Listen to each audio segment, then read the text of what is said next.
Tu es glorifié, Jésus-Christ.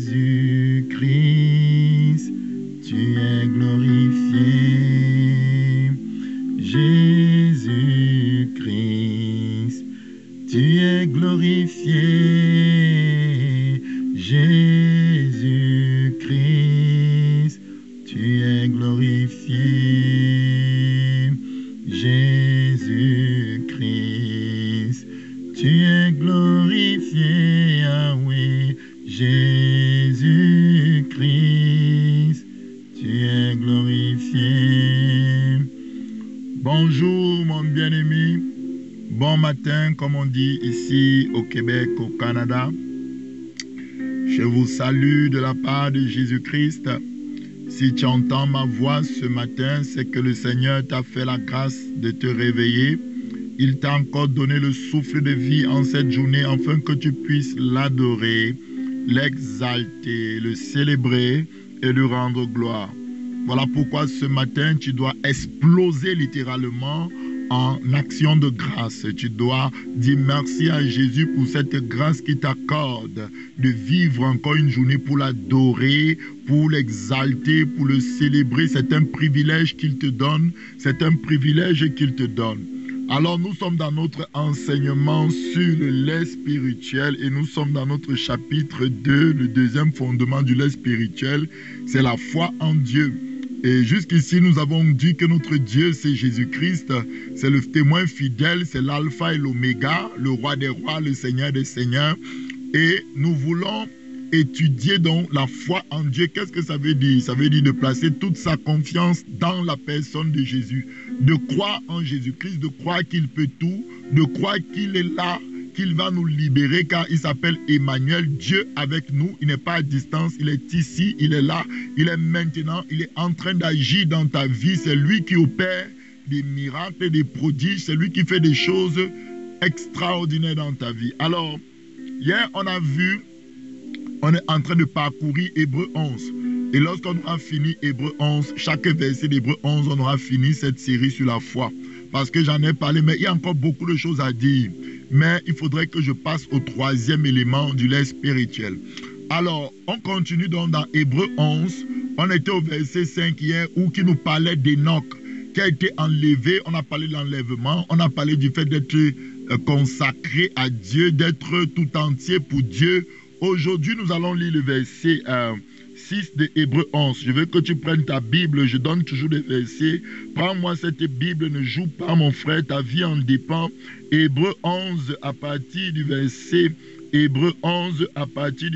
6. Prends-moi cette Bible. Ta vie en dépend grandement. Hébreux 11 verset 6. La Bible nous dit, or sans la foi, il est impossible de lui être agréable. Car il faut que celui qui s'approche de Dieu croit que Dieu existe et qu'il est le rémunérateur ou le rémunérateur de ceux qui le cherchent. Alléluia. Donc, on est au verset 6 aujourd'hui et on va en discuter la foi. Donc, sans la foi, pourquoi la foi est d'une importance capitale, mon frère? Pourquoi la foi est d'une importance extraordinaire? Pourquoi la foi est non négociable? Jésus nous dit ici que sans la foi, il est impossible de plaire à Dieu. C'est-à-dire que je suis allé chercher le mot agréable. Il est impossible d'être agréable à Dieu dans le grec. Parce que vous savez que le Nouveau Testament a été écrit en grec. Je suis fait des recherches et le mot grec utilisé, je ne vais pas vous le dire parce qu'il est un peu difficile à prononcer. Mais ça veut dire simplement être agréable à quelqu'un, prendre plaisir à une chose. Tu comprends? Sans la foi, Dieu ne peut pas prendre plaisir à ta vie chrétienne. Sans la foi, Dieu ne peut pas prendre... tu n'es pas agréable. Donc, j'ai pris l'exemple de Zacharie qui était un bon souverain, un bon sacrificateur.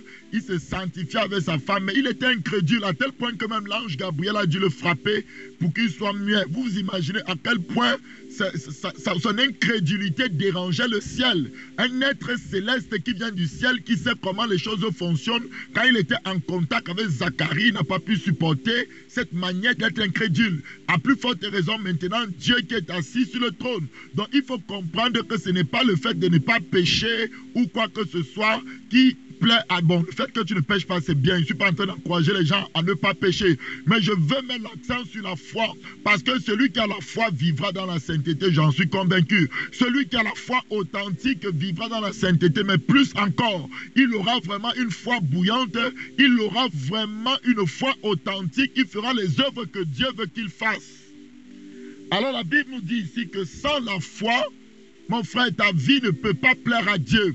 Ça veut dire que la foi est indiscutable. La foi, c'est quelque chose que tu dois avoir absolument. La foi, c'est quelque chose que tu dois entretenir dans ta vie absolument. La foi, c'est quelque chose que tu dois rechercher à faire grandir dans ta vie. Parce que plus tu as la foi, plus tu plais à Dieu. Plus Dieu est content que le ciel, il rit avec les anges. Il dit, vous voyez mon fils là, c'est un homme de foi. Vous voyez ma fille là, c'est une femme de foi. Donc ta vie devient un sujet même de témoignage au ciel. Alors écoute la suite du verset. Car il faut que celui qui s'approche de Dieu croit que Dieu existe et qu'il est le rémunérateur de ceux qui le cherchent. Donc maintenant la suite du verset est claire. On dit que quand tu as cette foi-là, la foi va te pousser à chercher Dieu. Donc aujourd'hui on va parler de la recherche continuelle de Dieu. Et la Bible met un mot, le rémunérateur. Je suis allé dans le grec pour comprendre le mot rémunérateur. Ça veut dire quelqu'un qui paye. Excuse-moi de te le dire. Le fait de rechercher Dieu a un salaire. Le fait que tu cherches Dieu plus que l'or, plus que l'argent, Dieu va te payer. Est-ce que tu me comprends? Il y a un salaire associé à cette recherche. Parce que Dieu paye ceux qui le cherchent. Dieu paye, Dieu récompense, il y a des récompenses célestes. Ne te détrompe pas mon frère. Nous tous n'aurons pas les mêmes récompenses. Selon ta manière de marcher devant Dieu, selon ta manière de chercher Dieu, selon ta manière de désirer Dieu, selon ta manière de courir après Dieu, il y a une récompense qui est attachée au travail de ton âme. Alors on va aller dans la parole. Positionne-toi dans... Eh Seigneur mon Dieu, je te bénis. Je te loue. Donc, le mot là veut dire, Dieu te paye à cause d'un travail. Donc, ce travail-là, c'est le travail de ton âme. Le mot grec là veut dire salaire d'un ouvrier. La Bible dit que la moisson est grande, mais il y a peu d'ouvriers. Souvenez-vous, Dieu sort le matin, à la 3e heure, c'est-à-dire à 9 heures. Il trouve les gens qui sont là en route comme ça, qui s'embrouillent. Il les prend, il les amène dans sa moisson. Il part encore, il sort vers 12 heures. Il trouve les gens qui s'embrouillent. Il les prend, il les amène. Après, il est sorti vers 15 heures. Il trouve. Et il est sorti à 17 heures. Donc, il restait juste 1 heure pour 18 heures. Donc, nous sommes les ouvriers de la dernière heure. Nous sommes les ouvriers de 17 heures. Bientôt le soir, bientôt c'est fini. Le travail est bientôt fini. Jésus va revenir bientôt. Donc, il sort à 17 heures. Il voit des ouvriers qui n'ont pas travaillé toute la journée. Il leur pose la question, mais pourquoi êtes-vous là comme ça sans travail? Et ils disent que il n'y a personne qui nous a loués. Donc, de le mot que je dis que rémunérateur là, ça a 2 racines grecques. Donc, il y a une partie louée. Ça dit que je loue un ouvrier pour lui payer un salaire, vous comprenez? Et Jésus les envoie dans la moisson. Jésus leur dit, allez dans ma moisson pour la dernière heure. Et ils sont aussi allés travailler tellement le fait de chercher Dieu est important. Écoute-moi. Il y a une récompense associée à tes jeûnes. Il y a une récompense associée à ta sanctification. Il y a une récompense associée à ta recherche authentique de Dieu. Tu ne recherches pas les choses de la terre, mais ton cœur est tout entier sur le Seigneur. Tes yeux sont sur lui. C'est lui, la Bible dit que vous, qui le visage est découvert, vous contemplez le Seigneur. Vous voyez sa gloire. Vous êtes transformé de gloire en gloire. C'est-à-dire ta recherche continuelle. C'est Jésus que tu cherches. C'est Jésus que tu veux. C'est Jésus que tu désires. Il y a une grande récompense, mon frère, qui est attachée à cette recherche. Tu vas aller dans Ésaïe 53, verset 11. Ésaïe 53, verset 11. Là, on parle de notre Seigneur Jésus. Oh Dieu, tu es merveilleux, tu es glorieux. Jésus-Christ, tu es le Dieu de gloire. Tu es le Dieu tout-puissant. Ésaïe 53, verset 11. Écoutez la parole du Dieu suprême. La Bible nous dit ici clairement, à cause du travail de son âme, Donc Jésus lui-même, en tant qu'homme, puisqu'il était Dieu et homme, donc lui-même, voilà, les gens se disent, mais pourquoi Jésus priait? Oui, parce qu'il s'était dépouillé de sa divinité, Philippiens 2, et il a paru comme un simple homme. La parole ne ment pas. Jésus s'était dépouillé de sa divinité. Jésus s'était dépouillé pour paraître comme un homme, pour mourir pour les hommes, pour prendre la place de l'homme. Vous comprenez? Donc quand il était sur terre, il était obligé de marcher par le Saint-Esprit. Voilà pourquoi la Bible dit que quand le Saint-Esprit est descendu sur lui, après que Jean-Baptiste est baptisé, le Saint-Esprit l'a dirigé dans le désert. La Bible dit qu'il fut conduit dans le désert par le Saint-Esprit. Et depuis ce moment, il ne faisait qu'être conduit par le Saint-Esprit. Il ne faisait plus rien de lui-même. Il ne parlait pas par lui-même. Son enseignement ne venait pas de lui-même, mais il écoutait ce que le Père disait. Le Père, c'est le Saint-Esprit qui était avec lui et il agissait. Il dit, mon Père agit et moi j'agis aussi. Est-ce que vous me comprenez ce matin?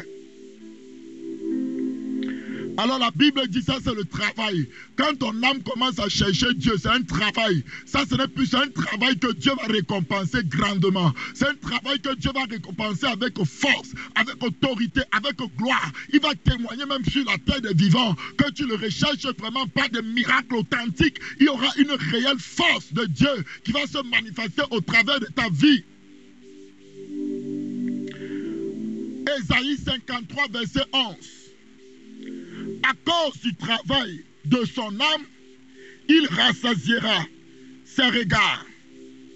Par sa connaissance, mon serviteur, en parlant de Jésus, mon serviteur juste, justifiera beaucoup d'hommes. Il se chargera de leurs iniquités. Donc Jésus travaillait. Jésus, l'âme de Jésus travaillait. Cette âme-là recherchait la volonté de Dieu. Tu vas aller te positionner. Dans Ésaïe 55, par exemple, verset 2. Comme dans Ésaïe, restons dans Ésaïe. Ici, on a parlé il est le rémunérateur de ceux qui le cherchent. Ça veut dire qu'il paye. Donc, ça veut dire qu'il y a un travail que tu fais. Quand tu cherches Dieu, c'est un travail de tous les jours. Ton âme, tu appliques ton cœur à rechercher Dieu. L'apôtre Pierre a dit, lorsqu'il voyait que l'onction, il voyait que les manifestations spirituelles baissaient à cause du fait qu'il distribuait la nourriture au peuple. Avec les deux, il a dit que, il n'est pas bon que nous continuions à faire cela. Il faut que nous cherchions 7 personnes dans l'église qui vont se charger de cette tâche. Mais nous allons continuer à appliquer nos cœurs au ministère de la parole et à la prière. Qu'est-ce que ça veut dire? Ça veut dire que nous allons continuer à chercher Dieu. Nous allons continuer à appliquer nos âmes. Le travail de nos âmes, c'est de poursuivre Dieu. Le travail de nos âmes, c'est de chercher Dieu. C'est de chercher la gloire de Dieu. C'est de chercher que Dieu se manifeste. La Bible nous dit ici dans Ésaïe 55, à partir du verset 2.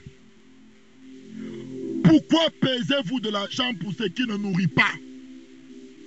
Pourquoi travaillez-vous, tu vois, le travail de ton âme? Pourquoi ton âme intérieure travaille pour ce qui ne rassasie pas? Écoutez-moi donc, Ésaïe 55, 2. Et vous mangerez ce qui est bon, et votre âme se délectera des mets succulents. Jésus dit ici par Ésaïe que lorsque ton âme cherche Jésus, lorsque ton âme écoute la parole de Jésus, lorsque ton âme travaille pour ces choses, ton âme va recevoir un salaire, ton âme va recevoir une nourriture, ton âme se délectera d'une nourriture terrible. Il y aura une récompense attachée à ce travail. Il faut chercher Dieu. La Bible dit, et votre âme se délectera de mets succulents. Alléluia. Alors tu vas écouter la parole de Jésus qui dit ici, va dans Jean 4, à partir du verset 34 à 35. Seigneur Jésus, je t'aime. Il est en train de parler avec la femme samaritaine, vous connaissez. Il lui montre, il l'amène doucement. Ouais, tu as eu 5 maris, tout ça, vous connaissez l'histoire. Jean 4, verset 34 à 35. Seigneur, je te bénis, je te glorifie, parce que tu es le Dieu de gloire, tu es le Dieu de puissance. Au nom de Jésus, pendant que tu m'écoutes, si tu étais malade, que tu sois guéri. Pendant que tu m'écoutes, s'il y avait un esprit de lourdeur qui t'empêchait de chercher Dieu, qui te fatiguait, tu étais paresseux spirituellement, que cette paresse, cette lourdeur spirituelle te quitte. Sois un homme passionné, sois quelqu'un qui se lève dans la prière, sois quelqu'un qui aime Dieu, sois quelqu'un qui cherche Dieu, sois quelqu'un qui vit pour Dieu. Jésus a dit à Marthe, Marthe, tu t'agites pour beaucoup de choses. Marie a choisi la bonne part. Marie, c'est le chrétien qui reste au pied de Jésus. Marie, c'est le chrétien qui reste dans la prière, dans le jeûne, dans la recherche de Dieu, dans la sanctification, qui cherche Dieu dès le matin, qui se réveille la nuit pour chercher Dieu. Marie, c'est le chrétien qui aime Dieu, qui aime sa présence. Jean 4, verset 34 à 35. Jésus leur dit, ma nourriture, écoute ça, cette nourriture que je t'ai lue dans Ésaïe 55, les mains succulents là, cette nourriture, Jésus va te définir ça ici. La Bible nous dit, Jésus dit dans Jean 4, verset 32, verset 34 à 35, ma nourriture est de faire la volonté de celui qui m'a envoyé et d'accomplir son œuvre. Vous voyez? Donc la nourriture de Jésus, c'était de faire la volonté du Père. Quand j'écoute sa parole, je connaîtrai ce qu'il veut que je fasse. Et maintenant, je vais faire ce que Jacques dit. Ne vous bornez pas à écouter seulement la parole, mais mettez-la en pratique. Donc Jésus dit que ma nourriture est de faire la volonté de Dieu. J'ai écouté sa parole d'abord, et maintenant je vais la mettre en pratique. Maintenant, je vais me mettre à l'œuvre, n'étant pas un auditeur oublié, oubliant les choses de Dieu, mais quelqu'un qui garde les choses de Dieu dans son cœur pour les pratiquer. La Bible dit l'amour de Dieu, c'est de garder ses commandements. C'est de garder ses commandements, mon frère, ma soeur. Si tu m'écoutes ce matin, la voix de Dieu crie vers toi. La voix de Dieu t'appelle à la consécration. La voix de Dieu t'appelle à une recherche. Quand il y a une rémunération qui est attachée à cela, la voix de Dieu t'appelle. Saint-Esprit, je te bénis. Ne dites-vous pas qu'il y a encore 4 mois jusqu'à la moisson? Voici, je vous le dis, levez les yeux et regardez les champs qui déjà blanchissent pour la moisson. Jésus dit à la moisson, Jésus dit, il faut que le travail, ma nourriture, le travail de mon âme, c'est de faire la volonté, c'est d'accomplir ce que Dieu veut que je fasse. Quelle est la nourriture de ton âme? Qu'est-ce que ton âme désire plus que tout? Oh Père éternel, David a dit, j'ai un seul désir, que je désire ardemment, c'est d'être dans la maison de l'Éternel, c'est d'écouter sa parole, c'est de faire sa volonté. David a dit, je sais tes commandements dans mon cœur, je garde tes statuts, je garde tes préceptes. Oh Adonai, ma volonté, c'est de faire, ma nourriture, c'est de faire la volonté de Dieu. Va te positionner dans Jean 6, verset 26 à 27. Jesus. Jésus leur répondit. Voici des foules qui venaient à Jésus. Ces gens avaient vu Jésus multiplier les pains.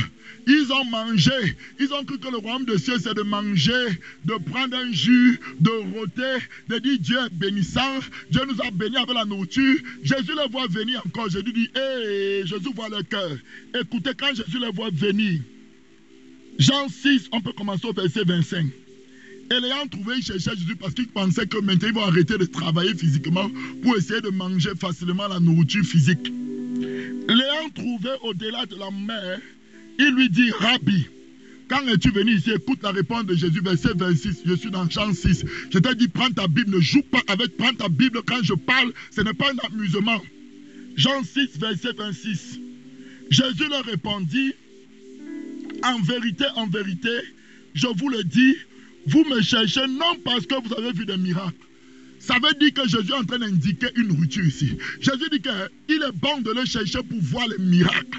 Parce que les miracles de Dieu c'est pour sa gloire. Il a dit à Marthe, ne t'ai-je pas dit que si tu crois, tu verras la gloire de Dieu. La Bible dit quand Jésus a fait son premier miracle, lorsqu'il a transformé l'eau en vin, les disciples crurent en lui et il montra sa gloire aux disciples. Donc le miracle permet de révéler la gloire de Dieu. Derrière chaque miracle, il y a une gloire de Dieu qui est manifestée. Voilà pourquoi la parole de Dieu dit, l'homme a péché et il a été privé de la gloire de Dieu. Autrement dit, les manifestations surnaturelles sont rares. C'est pourquoi vous voyez dans les églises, pour que quelqu'un soit guéri, c'est dur. Pour assister à un miracle surnaturel, c'est dur. La gloire de Dieu n'est pas visible. Pourquoi? Il manque la foi. Le péché règne dans les assemblées souvent. La Bible dit ici, en vérité, je vous le dis, Vous me cherchez, non, parce que vous avez vu des miracles. Il faut chercher Dieu pour voir le surnaturel. Il faut chercher Dieu pour voir les malades guéris. Il faut chercher Dieu pour voir les morts ressuscités. Il faut chercher Dieu pour voir les miracles. Jésus dit, cherchez-moi pour voir le surnaturel. Mais il a dit, mais vous me cherchez parce que vous avez mangé des pains et vous avez été rassasiés. En d'autres termes, vous me cherchez pour la nourriture physique. Vous êtes comme des païens. De quoi allons-nous manger? De quoi allons-nous vêtir? Les choses de la terre. C'est pour ça que vous me cherchez. Or, vous ne me cherchez pas pour le surnaturel. Vous ne me cherchez pas pour la nourriture qui ne périt pas. Ça veut dire que le surnaturel, c'est-à-dire que le pain, cette femme qui était venue derrière Jésus, qui pressait Jésus, sa fille était malade, mourante. Jésus a dit, il n'est pas bon de prendre le pain des enfants. Ça, c'est le pain du surnaturel. Jésus veut qu'on le cherche pour ce pain-là. Et comme cette femme le cherchait pour le pain-là, le pain du surnaturel, alors Jésus lui a dit, ta foi est grande.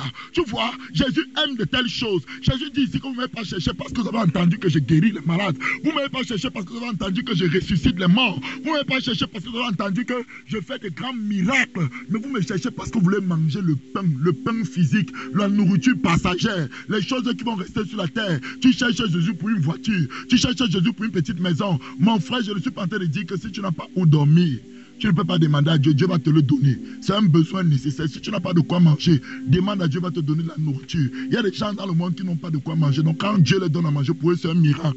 Donc quand je parle de miracle ici, comprends bien mon langage. Mais il y a des personnes qui sont cupides. Il y a des personnes qui cherchent Dieu pour les choses terrestres. On va le lire. La Bible dit maintenant au verset 27. Travaillez, de Jean 6, verset 27. Travaillez non pour la nourriture qui périt, mais pour celle qui subsiste, pour la vie éternelle, et que le Fils de l'homme vous donnera, car c'est lui que le Père, que Dieu a marqué de son sceau. Ne travaille pas pour la nourriture qui périt, mon frère, ma soeur. Va dans Matthieu 6, à partir du verset 19. Matthieu 6. Il y a certains gens qui cherchent Dieu, mais pour les mauvais motifs. Jésus a dit, vous me cherchez pour le pain qui périt, vous me cherchez pour la nourriture, vous allez manger du pain, c'est pour se voir dans vos cœurs, vous me cherchez pour manger. Matthieu 6, verset 19. Matthieu 6, verset 19. Seigneur, je te bénis, je te loue, je te célèbre pour cette parole. La Bible dit, ne vous amassez pas des trésors sur la terre. C'est la même chose, ne cherchez pas à vous amasser des richesses terrestres, où la teigne et la rouille détruisent, où les voleurs pèsent et dérobent. Mais amassez-vous des trésors dans le ciel, c'est-à-dire que cherchez Dieu pour le miraculeux. Cherchez Dieu pour que sa gloire soit révélée. Et la gloire de Dieu est cachée derrière les miracles surnaturels qu'il fait. Dieu aime opérer des miracles. Voilà pourquoi il était ressuscité, il a dit aux disciples, voici les miracles que vous accompagneront, parce que c'est ça qui manifeste la gloire de Dieu. L'homme a été privé de cela.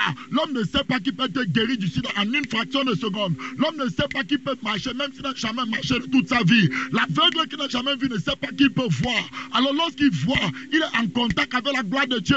Lui qui était privé de cette gloire expérimente la gloire de Dieu.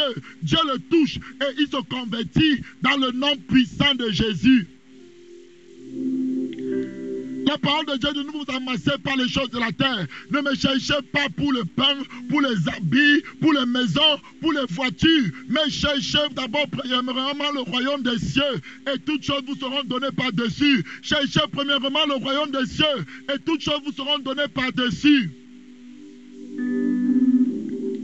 La Bible dit, amassez-vous des trésors dans le ciel, où la teigne et la rouille ne détruisent point, et où les voleurs ne pèsent pas, ni ne dérobent.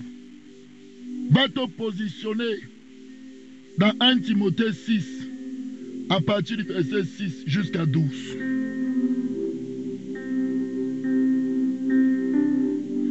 1 Timothée 6, Dieu rémunère ceux qui le cherchent. Si tu cherches Dieu, Dieu va opérer des grands miracles au travers de ta vie. Il va attester, il va témoigner de toi que ta vie est une vie de sanctification, que ta vie est une vie de sacrifice. Tu sacrifies, tu le cherches, tu sacrifies sur l'autel, tu renonces à toi. Même les choses que tu pouvais faire avec ta femme, tes enfants, tu dis non, je mettrai le temps à part. Tu t'enfermes, tu cherches Dieu, ça a un prix. Ton âme travaille pour Dieu. À un moment donné, Dieu va parler de toi. Dieu va commencer à manifester sa gloire au travers de ta vie. La Bible dit 1 Timothée 6, à partir du verset 6. C'est en effet une grande source de gain que la piété avec le contentement, car nous n'avons rien emporté dans ce monde. Et il est évident que nous n'en pouvons rien emporter, donc on ne va pas mourir avec les choses. Si donc nous avons la nourriture et les vêtements, cela nous suffira.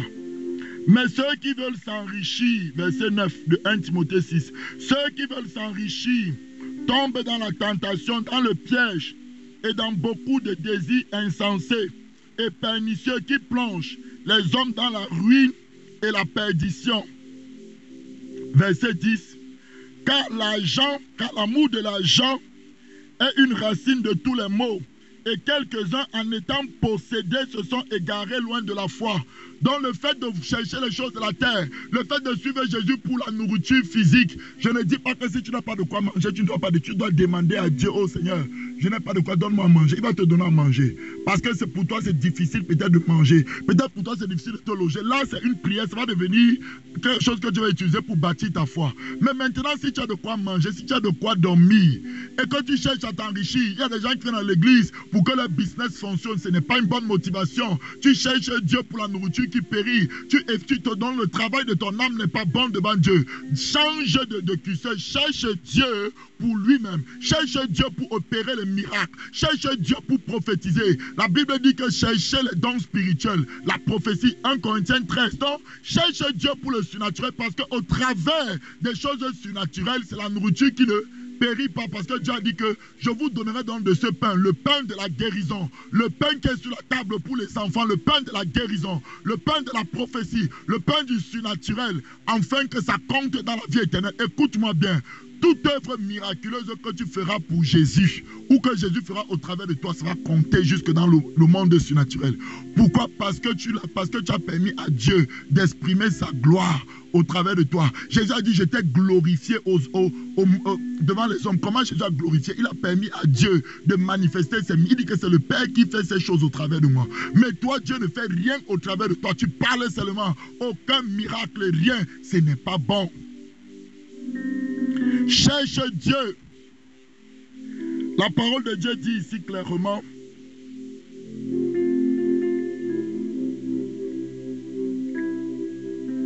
certains qui ont été possédés par l'amour de l'argent se sont égarés de la foi. Donc sache que le fait de rechercher les choses de la terre, tes yeux sont sur les choses de la terre tout le temps, ça va t'éloigner de la foi. On est en train de parler de la foi, donc cherche Dieu. Cherche premièrement le royaume des cieux. Et la parole de Dieu dit, et ils se sont jetés eux-mêmes dans bien de tourments. Et donc Paul dit, pour toi, homme de Dieu, fuis ces choses, on fuit l'amour de l'argent, fuis l'amour des choses terrestres, et recherche la justice, la piété, la charité, la patience et la douceur. Combat le bon combat, donc recherche la justice, la piété, la foi. Dans la foi même, c'est recherche. Tu as déjà la foi parce que tu as cru en Jésus, mais quand il dit recherche, ça veut dire grandir dans cette foi. Continue à chercher, continue. C'est une recherche. Celui qui cherche trouvera. Donc tu vas trouver des trésors, tu vas trouver des choses qui sont dans la foi que tu ne savais pas et ta foi va augmenter. Dernier verset qu'on va lire, Philippiens 3, verset 18 à 21. Philippiens 3, verset 18 à 21. Seigneur, je te loue, je te célèbre. Philippiens 3, verset 18 à 21. Écoute la parole, car il en est plusieurs qui marchent en ennemi de la croix. Il y a plusieurs enfants de Dieu qui marchent en ennemi de la croix. Pourquoi? De la croix de Christ. Je vous en ai parlé et j'en parle maintenant encore en pleurant. Paul était en train de pleurer pour ces gens-là. Leur fin sera quoi? La perdition. Ils ont pour Dieu leur ventre, la nourriture. Les gens mangent, ils mangent. C'est devenu quoi, Seigneur? Ils mettent leur gloire dans ce qui font leur honte. Ils ne pensent qu'aux choses de la terre, c'est ce que vous avez dit. Écoute maintenant verset 20. Mais notre cité à nous est dans les cieux, d'où nous attendons aussi comme le Sauveur, le Seigneur Jésus-Christ, justement au jour de l'enlèvement, qui va faire quoi? Verset 21, qui transformera le corps de notre humiliation, ce corps corruptible, en le rendant semblable au corps de sa gloire, tu vois, par le pouvoir qu'il a de s'assujettir toutes choses. Donc on va revêtir le corps de gloire. Donc on a fini avec le verset 6 de Hébreux 11 aujourd'hui.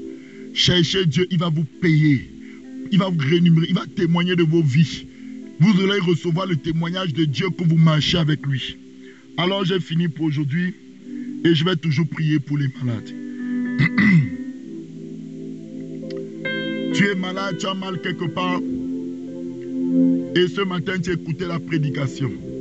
Avant de prier pour les malades, je veux que tu dises, Seigneur, pardonne-moi, mes yeux étaient sur les choses de la terre jusqu'ici.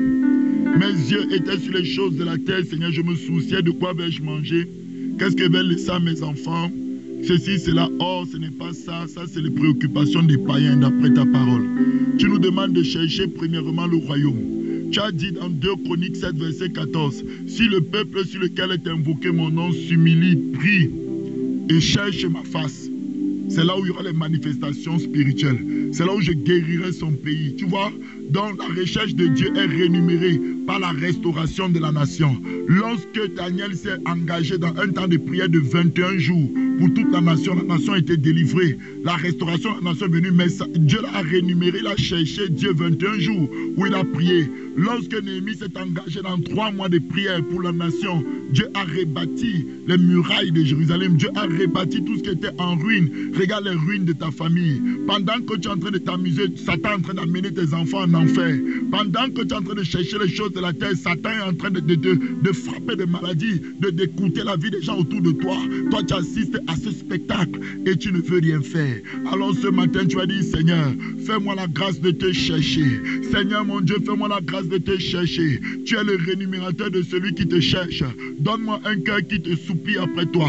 Donne à mon âme de travailler pour la nourriture qui subsiste, pour la vie éternelle, pour la nourriture qui ne périt pas. Je veux travailler pour le surnaturel. Je veux travailler pour voir les miracles dans ma vie. Je veux travailler pour que Dieu témoigne de moi par les miracles authentiques. En me sanctifiant, je veux aussi vivre le miraculeux. Je veux que la gloire de Dieu soit manifestée au travers de ma vie. Parce que l'homme a péché, il a été privé de la gloire de Dieu. Mais maintenant, Christ vit en moi. C'est l'espérance que cette gloire se manifeste à nouveau au travers de ma vie. On verra les miracles de Dieu. Au travers de ma vie, on verra des paralytiques marcher. On verra des aveugles voir. On verra des sourds entendre. On verra des personnes qui vivent dans l'impudicité renoncer à l'impudicité. On verra la main de Dieu se manifester de manière puissante dans le nom puissant de Jésus de Nazareth. Bien-aimé, maintenant si tu as mal quelque part, on a presque fini. Pose ta main droite là où tu as mal. Jésus te touche là où tu as mal. Je dis tu es guéri. Merci Saint-Esprit pour les guérisons. Merci Saint-Esprit pour les guérisons. Quelqu'un qui m'écoute a mal au niveau du cou. Comme si tu avais mis quelque chose au niveau du cou pour tenir ton cou. Je ne sais pas si c'est une fracture, mais Jésus vient de guérir ton cou. Tu peux enlever la chose qui était au niveau de ton cou. Tu peux enlever cette chose. Tu verras que tu peux tourner ton cou. Là où on t'avait dit à l'hôpital, ne tourne pas ton cou. Je te dis, tourne ton cou. Tu verras, Dieu t'a guéri. Dieu t'a libéré. Toute douleur dans ton corps est brisée maintenant. Dans le nom puissant de Jésus, quel que soit ton mal, hépatite A, hépatite B, hépatite C, toute forme d'hépatite, tu es guéri ce matin. Problème de diabète, tu es guéri ce matin. Jésus te guérit. Jésus guérit les malades. Jésus guérit les malades. Jésus guérit les malades. Jésus guérit les malades. Sois guéri au nom de Jésus. Tu avais des problèmes respiratoires. Tu n'arrivais pas bien à respirer. Tu t'étouffais. Ce matin, tu es guéri dans le nom de Jésus. J'ai dit, prends une bouffée d'air. Respire. Enlève l'appareil d'oxygène que tu utilisais. Jésus t'a libéré. Jésus a guéri tes poumons. Jésus t'a libéré. Tu étais stérile. Sois guéri, enfante, au nom de Jésus. Tu ne pouvais pas marcher. Tu avais mal aux pieds. Tes pieds étaient enflés. Ton corps était enflé. J'ai dit, lève-toi et marche. Lève-toi et marche. Que ton corps se désenfle. Que tes pieds se désenflent. Tes pieds sointaient. Tes pieds chauffaient. Je déclare la guérison au niveau de tes pieds. Reçois cette guérison. Reçois ce miracle. Jésus te guérit. Jésus te guérit. Jésus te guérit. Jésus te guérit. Ce matin, dans le nom puissant de Jésus de Nazareth, j'ai ainsi prié. Amen. Le Seigneur est avec nous. Soyez bénis. Partagez cette vidéo, mes frères. Partagez, partagez. Partagez aux personnes qui sont proches de vous parce qu'ils en ont besoin. Si tu as été guéri, envoie le témoignage. Il y a une adresse mail qui s'affiche à la dernière page de cette vidéo. Envoie le témoignage. Jésus t'a guéri. Sois béni.